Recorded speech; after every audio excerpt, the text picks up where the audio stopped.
अस्सलाम वालेकुम रहमतुल्लाहि व बरकातुहू। ये सफारी है, इसको व्यापार रख रहे हैं।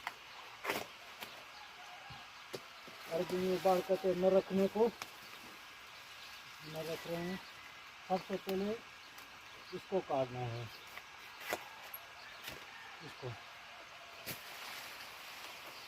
ये दोनों काट लिया। अभी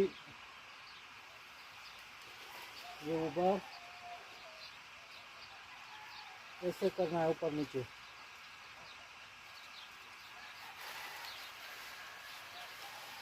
इसको बीच में रखना है।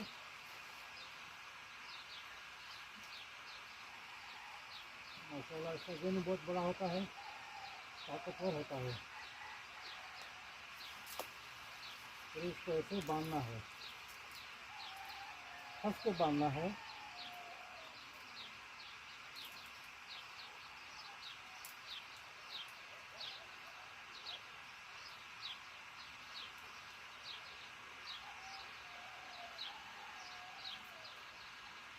ये ऐसे गुब्बारा रखना है।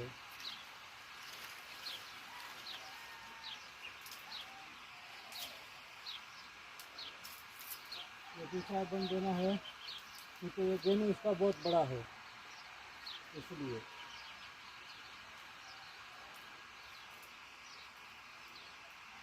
जिसका गेंद बड़ा हो उससे दूसरा बंद दीजिए। अगर आखिर में काटो फिर भी आपकी मर्जी है। सलाम वालेकुम।